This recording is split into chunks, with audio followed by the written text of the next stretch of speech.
Despite enduring rough treatment from my loveless husband, I persist for the sake of our son. But my mother-in-law, who adores her son, was cold to me. How can you even think of getting married if you can't make such simple meals? That's just rude. My husband didn't care about me and even cheated. You know, she's like, totally lost her femininity. To make matters worse, my mother-in-law sold the house that my grandfather had passed down to me. Your house sold for $400,000. Divorce my son and disappear. However, my son's presence supported me through these times. It's okay. I've taken care of it. I can't keep feeling down forever. For a brighter future with my son, I must do my best. I will never forgive him, even if he regrets it. My name is Anna Redmond. I'm a 32-year-old housewife. I live with my husband, Sean, who is the same age as me, and our 7-year-old son, Tom. How wonderful it would have been to lead a happily ever after life. Unfortunately, my life is far from what one might call happy. Sean and I were colleagues at a small to medium-sized company. We connected over shared hardships at work, and at least at that time, I thought we understood each other.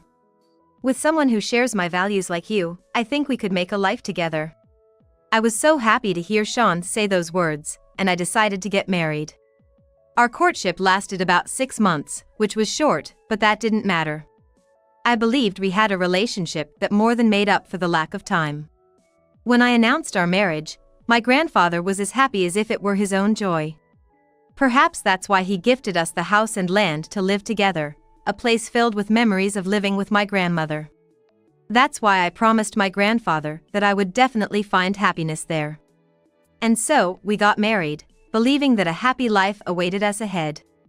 Unfortunately, my life did not turn out as I had hoped. After a while into our marriage, the happy life I envisioned gradually stagnated. I'm not sure if there was a direct reason. Sean just slowly lost his love for me. He wanted me to focus on the home, so I became a stay-at-home mom and devoted myself to the household chores. I did it all for Sean, who was working hard for both of us. But despite my efforts, Sean became colder towards me. The words of appreciation he used to say started to disappear. I knew something was definitively wrong when we had our son, Tom. I had heard stories online about how perspectives change after childbirth. But I thought, no way, that couldn't happen to us. I'm good without Anna for a while.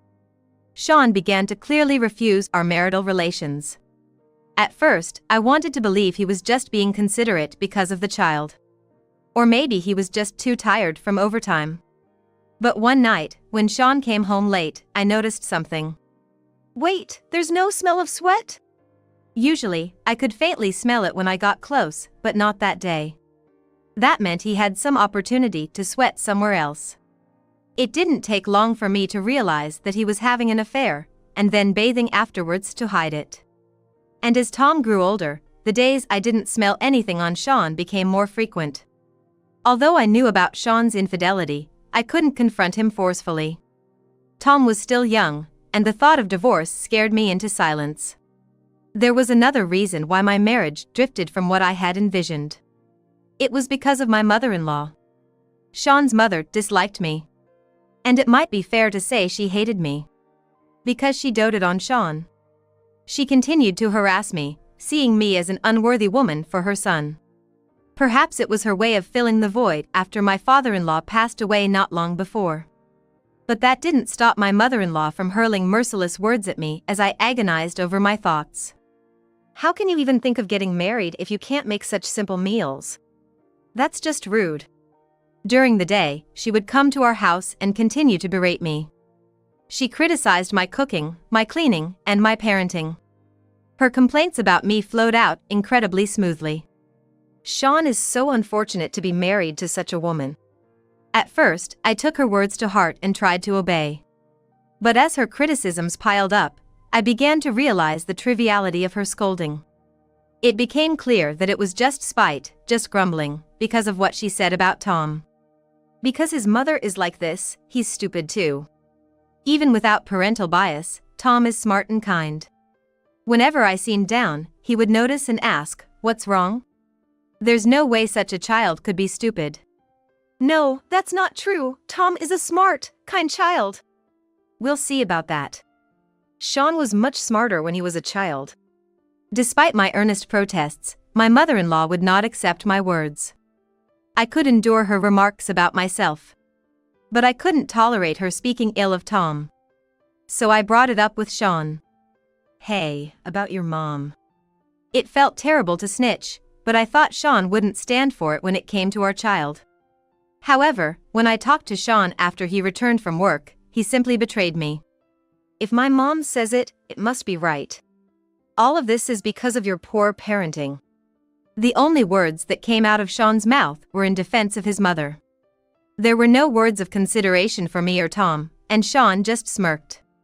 I couldn't sense any seriousness on Sean's face, even though it was about his own child. With these incidents piling up, I began to suffer mentally day by day. Overwhelmed by the pain, I would cry alone. Mom, what's wrong? Every time Tom approached me with concern, it reminded me that I couldn't let things continue this way. At least I tried not to worry Tom, and always kept a smile on my face. I wanted him to laugh without a care, so I told him many fun stories. At first, they were fairy tales with happy endings. But I knew only a few such tales. So, I started to add my own twists to the tales I knew. Eventually, I began creating stories from scratch because I felt it wasn't enough. Mom, your stories are really interesting. Do you think so? Yeah, I like how at the end, all the bad guys are defeated, and the good people are all happy. Yes, that would be nice if it really happened like that. Reality is full of hardships. So, at least I wanted the world Tom knew to be filled with happiness. I envisioned my stories with this thought in mind. It'd be great if your stories could become a book. What? Then everyone could smile too, for sure. Tom's unexpected words made my eyes sparkle. Being an author, or maybe a novelist. It might be presumptuous to aim for such roles, but why not dream? Yes, that would be wonderful. Holding on to such dreams was how I managed to endure the tough days, hoping that someday Sean and his mother would change their minds. But reality was relentlessly harsh. Talking with Sally is really fun. She's nothing like my wife. On Sunday, I heard such a voice as I returned from shopping. I knew Sean had no interest in taking care of Tom anymore. So, I often asked my parents to watch him. That day, I had left Tom with them in the morning to take care of accumulated shopping and errands. I planned to pick up Tom after dropping off the shopping bags. That's when I heard Sean's words as I returned home. Unaware of my arrival, Sean continued to speak loudly to someone on the phone. My wife, totally lacks femininity. Sean said, his words spilling out as insults towards me. And praises for his lover on the phone, Sally. Hearing this was painful, especially since those were the kinds of words once directed at me. It was a harsh reminder that those words of love were no longer meant for me. At the same time, I felt whatever love I had left for Sean fading away. Sean was no longer the man I had married, he had become someone else. That's why I could calmly remember various details mentioned during their conversation. Sally works at a nightclub. If I could find out the name of the place, there would be actions I could take. I could consider discussing the next steps, or it would be easier to hire a detective agency. Though my feelings were complicated, this might be a chance to change things for the better. I was holding on to that faint hope. After learning about Sean's clear infidelity and his mistress, I left Tom with my parents and headed to a specific place one day. It was the nightclub where Sally worked. Sean would probably stop by there today. I had rechecked the days Sean came home late and guessed which day he would definitely visit the club. I planned to confront him there or follow him to catch him in the act, aiming to turn the situation to my advantage for divorce. And start a new life with just Tom and me. Just as I was thinking about this. What?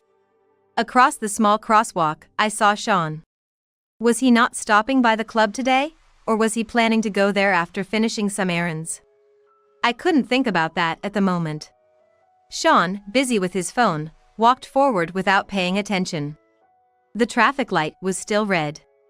Suddenly, a car came speeding towards him. Watch out! Huh?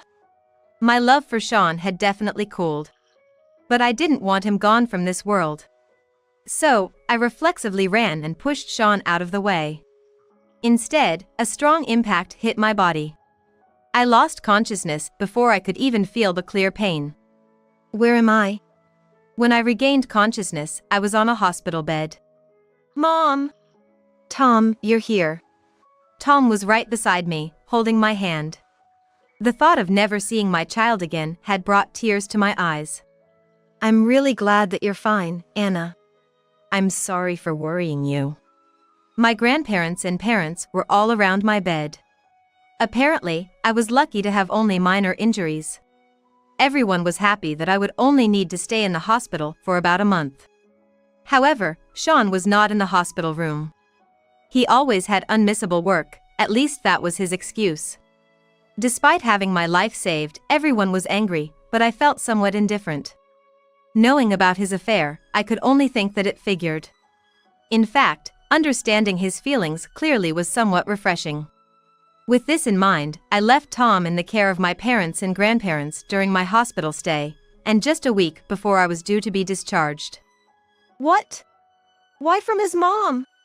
Suddenly, I received a call on my phone from Sean's mother. Until now, my mother-in-law had not visited me once in the hospital. I couldn't imagine she was regretting her absence. With a bad feeling, I answered the phone. Hello? You're still alive, huh? Lucky you. I had a faint hope she was calling to thank me for saving her son's life, but that hope was quickly dashed. You shouldn't have bothered. Sean could have easily dodged that, but instead, Anna got hurt for nothing and he was laughing about how foolish you were.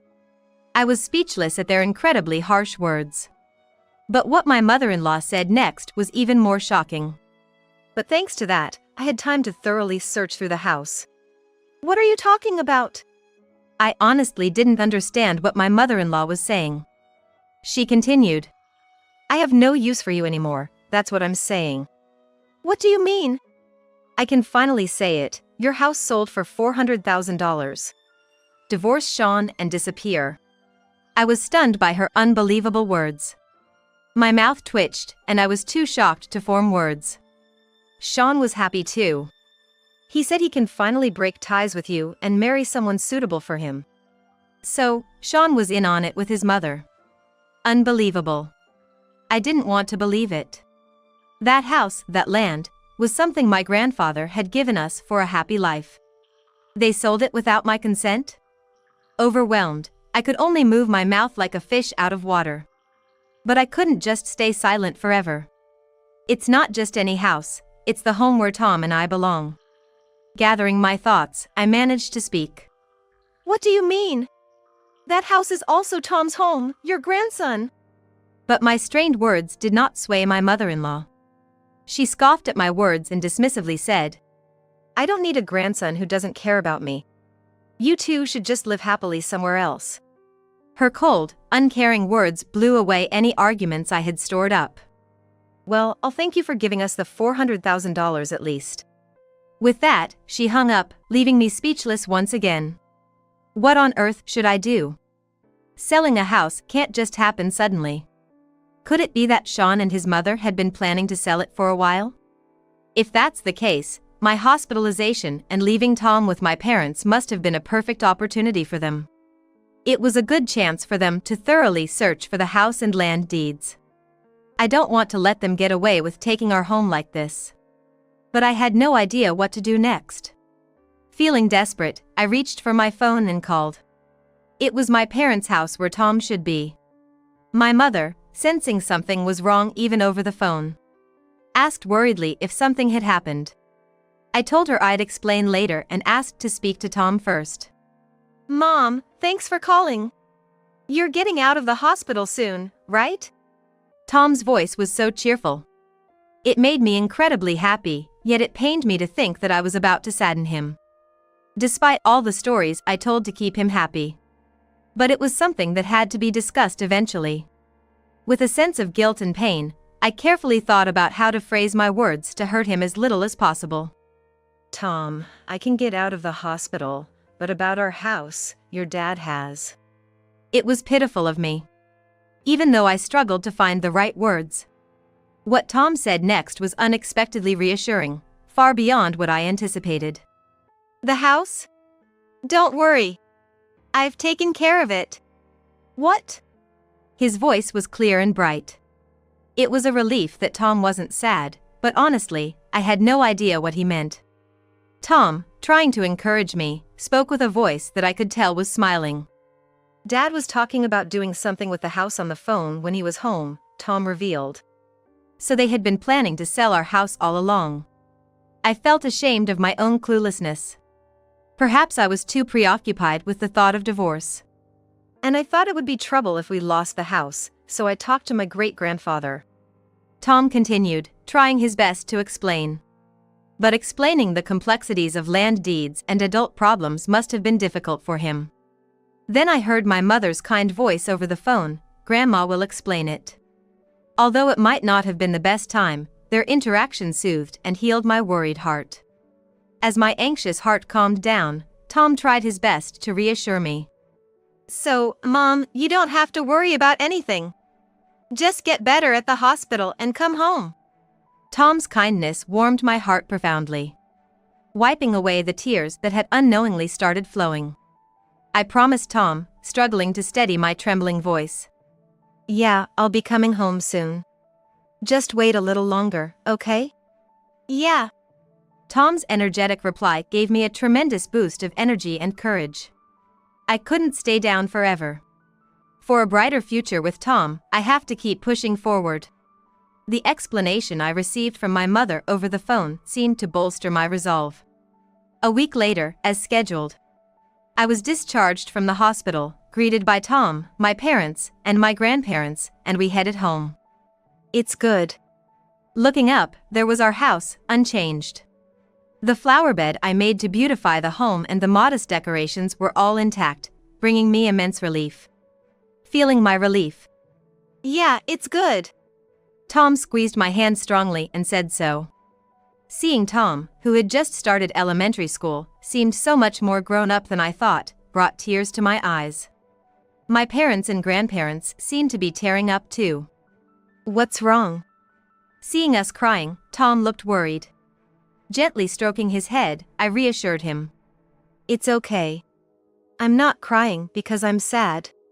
Sometimes, people cry when they're happy. Really? Is that true? Yes, actually, as you get older, you end up crying much more than when you were a child. Really? As we were smiling at each other. My phone rang with an urgent tone. The caller ID showed it was my mother-in-law. Who is it? It's my mother-in-law. Hearing this, my grandfather made a face as if he had bitten into something bitter. You can ignore it.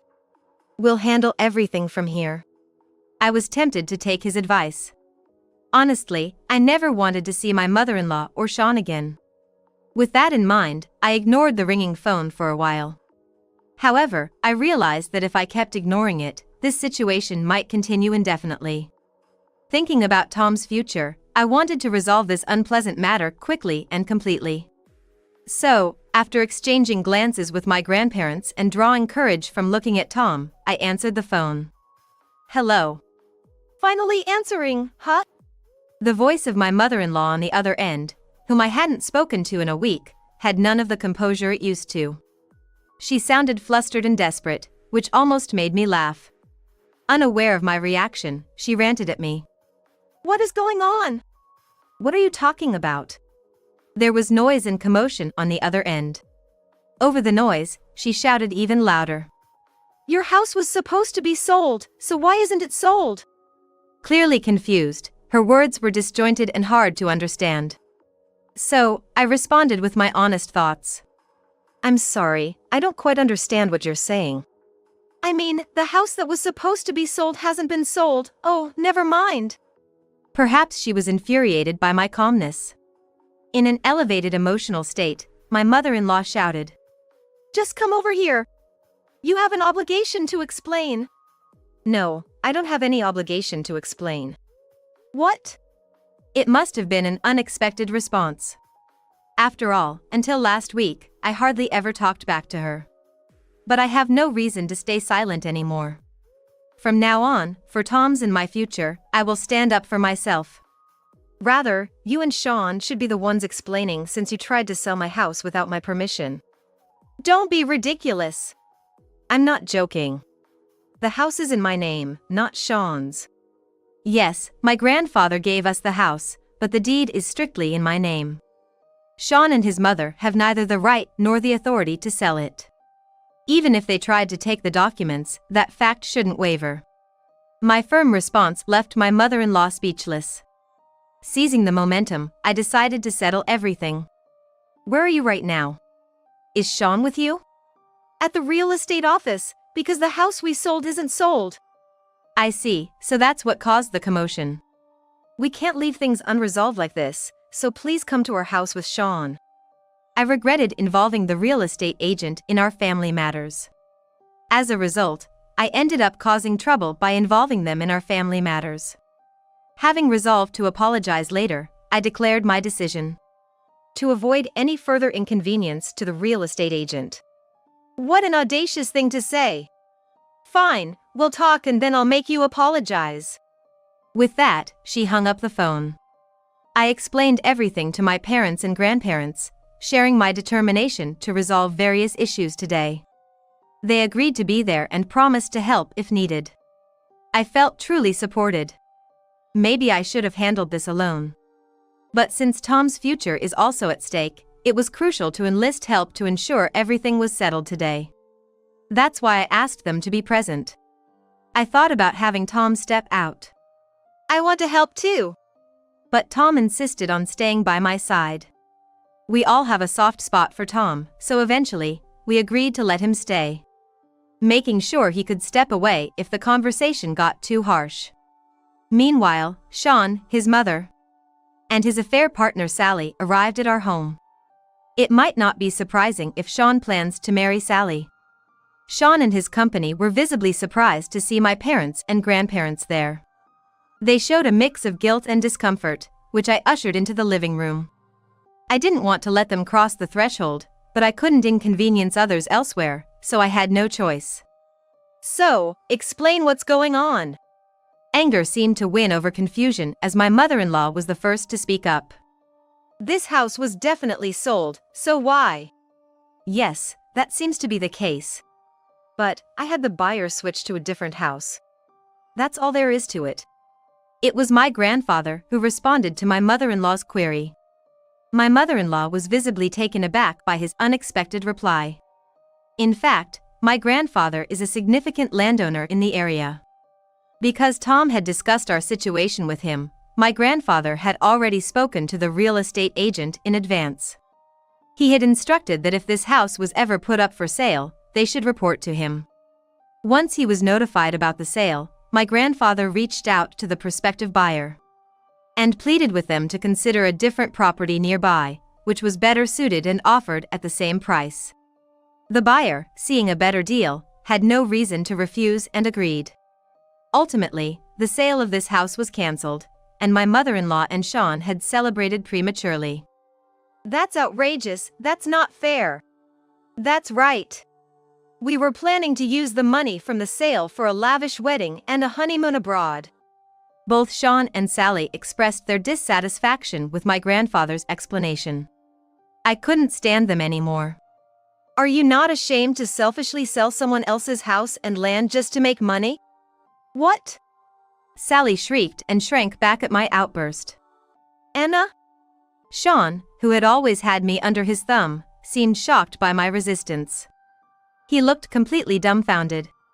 But perhaps thinking he wouldn't be put down, he quickly retorted. It's not embarrassing at all. That's my house. I've already explained. The house is in my name, not yours. You have no right to sell it. Come to think of it, about the house documents, could you have forged them? Even with documents, if someone other than the owner tries to sell a house, someone should object. If the sale had proceeded without any objections, could there have been some forgery involved?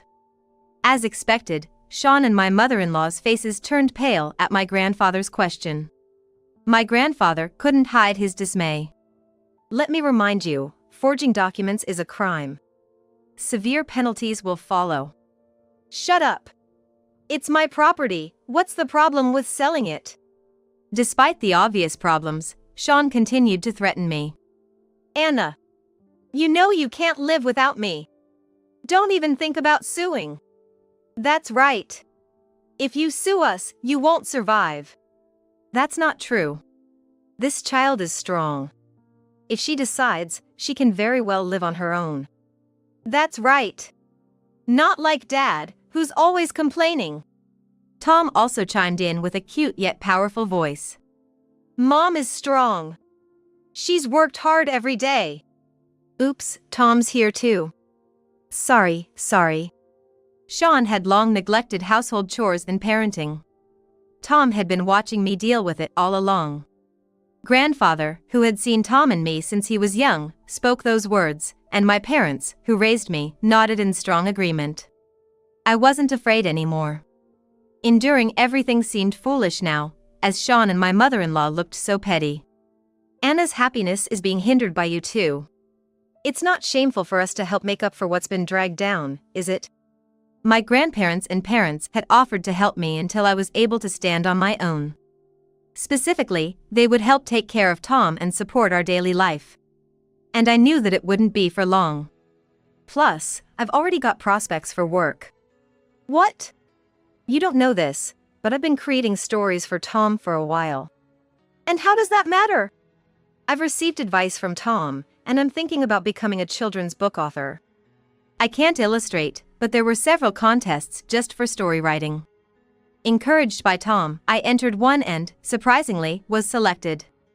I had already received some prize money and a few commissions. My progress was delayed because I was hospitalized, but the editor was very understanding. I've applied to various contests, and now I might get to publish a book. I don't know what will happen yet, but I have work for a while. Then I took a deep breath and said something I had never been able to say before. So, Sean, I want a divorce. If you don't agree, I will sue. What? Just wait a minute. In my words, both were utterly panicked. Didn't you say a week ago that I should get a divorce? Well, I think she understands. If this divorce goes through, Sean will have to pay child support. She probably thinks it would be too much of a burden for her beloved son, so she can't let the divorce happen. But asking me, whom they had belittled so much, must have been very hard for her. Both Sean and my mother-in-law twisted their faces in deep frustration. What about me marrying you? And you promised me money. Shut up. Just be quiet, you foolish woman. What? What kind of attitude is that? Just because you've been giving me money, you think you can do whatever you want? Oh, enough already. By this point, the three of them were completely out of sync. I wondered why my mother-in-law even approved of Sean marrying his mistress. Perhaps Sean had lied about her profession, but I wasn't interested. I just plainly stated what needed to be said. Let me say it again. Do you want to divorce me, or do you want to be sued if you don't agree? Anna, just wait a second. At this point, Sean suddenly softened his voice. His intention was clear. He was trying to gain my sympathy. Didn't we love each other so much before? I've thought, let's start over. Enough with the jokes. Angered by Sean's pathetic attempt, I rebuked him sharply. Perhaps more forcefully than I realized, the three of them flinched. Without hesitation, I continued. I've been waiting for you and your mother to reflect. It's too late to forgive everything now. Huh? There's no second chance. It's either divorce or not. Which is it? I was wrong. Please, just don't sue me. I'm so sorry. Please forgive us. Before my resolve, the three of them were trembling, begging for forgiveness. Seeing their state, I regained some composure and said, Then, we're going for a divorce. Naturally, I'll be taking child support. What? That's too much. Wait, okay. When Sean almost complained again, I glared at him, and he immediately backed down. Good. Let's get everything in writing, so there's no misunderstanding later. After my grandfather summarized the discussion, I had the three of them sign a pledge. The divorce and child support, everything went as I wished. Time passed. After settling some follow-up matters, Sean and I divorced without issues. The life that was once so happy had changed dramatically, a bitter memory to this day. Still, I don't deny that there was a time when I was happy. Because of those times, Tom was brought into this world. So, I have no regrets about the past. But it seems Sean and his companions felt differently.